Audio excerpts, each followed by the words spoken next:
લાલ કિતાબ, જેના સામાન્ય અને વૈજ્ઞાનિક ઉપાયો તમારા માટે પથદર્શક અવશ્ય બનશે. લાલ કિતાબ બનશે આપની સમસ્યાનો અંત, જેમાં આપના માર્ગદર્શક રહેશે શ્રી હરિવદનભાઈ ચોકસી.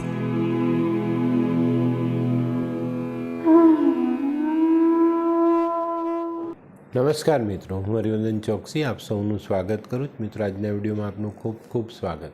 મિત્રો, દર અઠવાડિયાની જેમ આ શનિવારે પણ આપણે સાંભળીએ કે આપણા જીવનમાં જે નાના મોટા પ્રશ્નો છે તેને આપણે કઈ રીતે સમજવા જોઈએ, એના કયા ઉપાય આપણે કરવા જોઈએ, કઈ બાબતોમાં આપણે ધ્યાન રાખવું જોઈએ અને કોનો બોધ ક્યાંથી લેવો, કેવી રીતે લેવો, જીવનને કઈ રીતે સમજવું, એની એક બહુ નાની અને સહેલી સમજ અમે તમને આ વિડીયોના માધ્યમથી આપવાની કોશિશ કરીએ છીએ.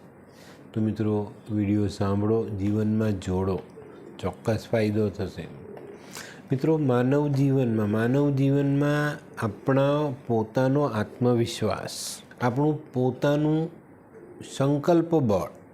સંકલ્પ બળ કે ભાઈ હું કરી શકીશ, અને એ કરવા માટેનો સંકલ્પ કરીને આપણે એ કામમાં લાગી જઈએ તો એ કામને આપણે પૂર્ણ કરી જ શકીએ છીએ. નથી કરી શકતા એવું કોઈ બનતું જ નથી, પણ આપણે એને સમજતા નથી, આપણે એને જીવનમાં જોડતા નથી, એટલે આપણને તકલીફ પડે છે. તો મિત્રો, જો કોઈ નાની સરખી વાત હોય એની પર આપણે આપણા પોતાના વિચારો જોડીએ, એને આપણા મનની સાથે એનો તાલમેલ બેસાડી આપણા જીવનના અનુભવ જોડવાના કોશિશ કરીએ અને એવા પ્રયત્નોથી જો આપણે એ કામને પૂર્ણ કરી શકીએ તો આપણે કેટલો સારો ફાયદો થાય. તો મિત્રો, જીવનમાં સંકલ્પ બળ એક એવી વસ્તુ છે કે કોઈ પણ અઘરું કામ કોઈ પણ માનવી કરી શકે, પણ આપણે સંકલ્પ જ નથી કરતા. સંકલ્પ કરીએ તો કરવાનું મન થાય ને, આપણે બસ થશે, થઈ જશે, આ જ પરિસ્થિતિનું નિર્માણ કરીએ. માનવ જીવનમાં છે ને ઉત્સાહ એક એવું બળવાન હથિયાર છે કે જે માનવ જીવનમાં અઘરામાં અઘરું કામ કરવા માટે પૂરતું હોય છે. ઉત્સાહી મનુષ્યને જોશો ને તો એ કંઈક ને કંઈક કરવાની કોશિશ કરશે અને કંઈક કરશે ને પછી એમાંથી સારા પરિણામ મેળવશે. તો ઉત્સાહથી છે ને આપણને એક બળ મળે છે કે મારે કંઈક કરવું, હું કરીને જ રહીશ, અને કરો, ચોક્કસ તમને સફળતા મળે. તો મિત્રો, આ નાનકડી બાબતોને સમજવા માટે આપણે એક બહુ સરસ વાર્તા સાંભળીએ. અને મિત્રો, આપણું સૌભાગ્ય એ પણ છે કે ભાઈ વાર્તા આપણા ગુજરાતના વ્યક્તિને લગતી છે, અને જો કહીએ તો આ એક સાચો અને સચોટ બનાવ છે. તો મિત્રો, જિંદગીમાં સંકલ્પના બળે જંગ કેવી રીતે જીવાય, જિંદગીનો જંગ કેવી રીતે જીતાય, એનું બહુ નાનું સરખું ઉદાહરણ છે. પણ જો આને આપણે સમજીએ તો આપણે આ નાનકડા ઉદાહરણથી આપણા જીવનમાં આપણે ઘણી બધી વાતોને આપણા જીવનમાં જોડી શકીએ, કોઈ પણ કામમાં, અઘરા કામમાં સફળતા મેળવી શકીએ. મિત્રો, 16-17 વર્ષનો એક હેન્ડસમ યુવાન હિપેટાઇટિસ બી મતલબ કમળાનો ભોગ બન્યો. બેંકમાં સારી પોસ્ટ પર નોકરી કરતા એના પિતા પોતાના આ લાડકા દીકરાની સારવાર માટે બધા જ પ્રયત્ન કરી રહેલા હતા. એક સમય એવો આવ્યો કે પિતાએ એને ઊંચકીને હોસ્પિટલ લઈ જવો પડ્યો, અને હોસ્પિટલ લાવ્યા પછી ડાક્ટરોએ એને તપાસ્યો, એના રિપોર્ટ કાઢ્યા, અને પછી ડૉક્ટરો અંદર વાત કરી રહ્યા હતા. અને છોકરો આ વાત સાંભળે તે પહેલાં એના પિતાએ ડૉક્ટરોને કીધું કે ભાઈ એની સામે આ વાત નહીં કરો, અને એમને કીધું કે ભાઈ મારો દીકરો હોશિયાર છે અને અંગ્રેજી પણ જાણે છે. અને આટલું કહેતા પિતાની આંખમાં આંસુ આવી ગયા, અને દીકરાએ પણ વાત તો સાંભળેલી જ હતી, એને પણ સમજણ પડી કે એની આંખમાં પણ આંસુ આવ્યા. અને આ દ્રશ્ય જોઈને બાપને સમજતા વાર નહીં લાગી કે મારા દીકરાને પણ પોતાની માંદગીની પરિસ્થિતિનો ખ્યાલ સંપૂર્ણપણે આવી ગયો છે. દીકરાને પણ સમજાઈ ગયું કે હવે એ બહુ લાંબો સમય જીવી શકે એમ નથી, એ થોડા જ દિવસનો મહેમાન છે આ દુનિયામાં. ત્યારે બાપે દીકરાને કીધું કે બેટા, આ વાત તારી મમ્મીને ખબર નહીં પડવા દેતો, નહીં તો એને બહુ દુઃખ થશે. છોકરાએ એના પિતાને, એના બાપને હિંમત આપતા કીધું કે પપ્પા, તમે ચિંતા નહીં કરો, આ બાબત મમ્મીને ખબર જ નહીં પડવા દઉં. અને થોડી સારવાર પછી પિતા પોતાના છોકરાને લઈને ઘરે આવ્યા અને એ પરિવાર સાથે કોઈક અંગત નજીકનો સંબંધ ધરાવતા કોઈ ડૉક્ટર, એમને આ વાતની જાણ થઈ એટલે એ ડૉક્ટર દીકરાની ખબર લેવા ઘરે આવ્યા. ઘરે આવીને દીકરો જે રૂમમાં હતો એ રૂમમાં ડૉક્ટર ગયા. ડૉક્ટરે ઘરના બીજા બધા સભ્યોને બહાર મોકલી આપ્યા કે તમે બધા બહાર જાઓ, મારે એની સાથે વાત કરવી.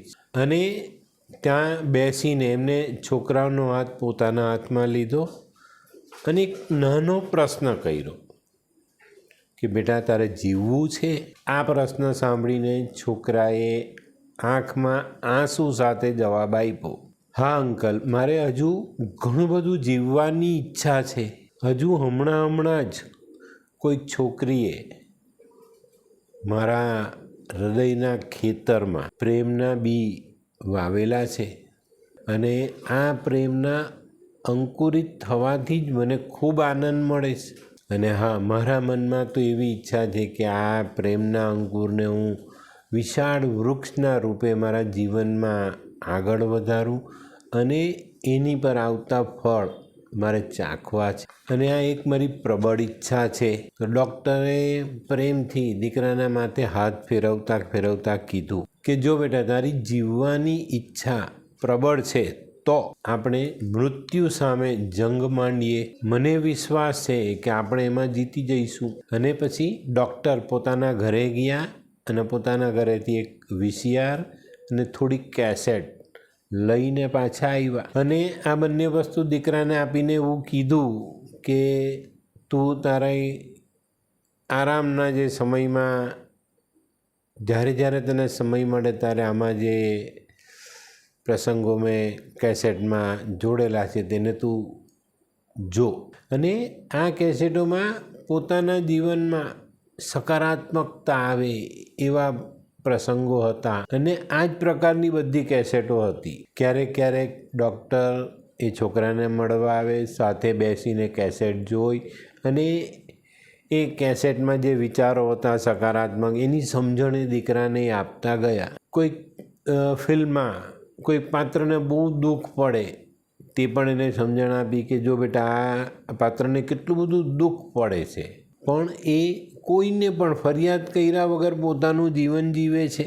અને મુખ્ય વાત એ સમજાવી કે જો આ સમયમાં કુદરત એને સાથ આપે છે. અને આવી કેસેટોમાં આવા બધા પ્રસંગોને જોયા પછી જિંદગી જીવવાનો જે સંકલ્પ હતો અને હકારાત્મક વિચારસરણીએ આ યુવાનમાં નવો પ્રાણ ફૂંક્યો. ડૉક્ટરોના તમામ તારણો દૂર ઠેલતો રહ્યો અને જીવનને જીતવામાં સફળ થયો. અને ભણતર પછી રિલાયન્સ જેવી મોટી કંપનીમાં તેને નોકરી મળી અને જે છોકરી સાથે એને પ્રેમ કરેલો એની સાથે એના લગ્ન પણ થયા અને પ્રેમના સ્વરૂપે એક દીકરો ને દીકરી પણ એને ત્યાં અવતર્યા. આજે આ યુવાન આધેડ વયે પહોંચી ગયા અને રિલાયન્સની નોકરી છોડીને એડવાઇઝર તરીકેનો એક સ્વતંત્ર વ્યવસાય પોતે કરી રહ્યા. આજે પણ એમને ઘણી બધી શારીરિક તકલીફો છે. થોડા સમયે નિયમિત રૂપે મેડિકલ સારવાર લેવી પડે છે. છતાં પણ આ યુવાન કોઈને પણ ફરિયાદ કર્યા વગર મોજથી જિંદગી જીવે. ત્યારે આપણે આપણી નાની નાની તકલીફોમાં ફરિયાદ કરીએ છીએ કે આજે મને આમ થયું, આજે મને આમ થયું.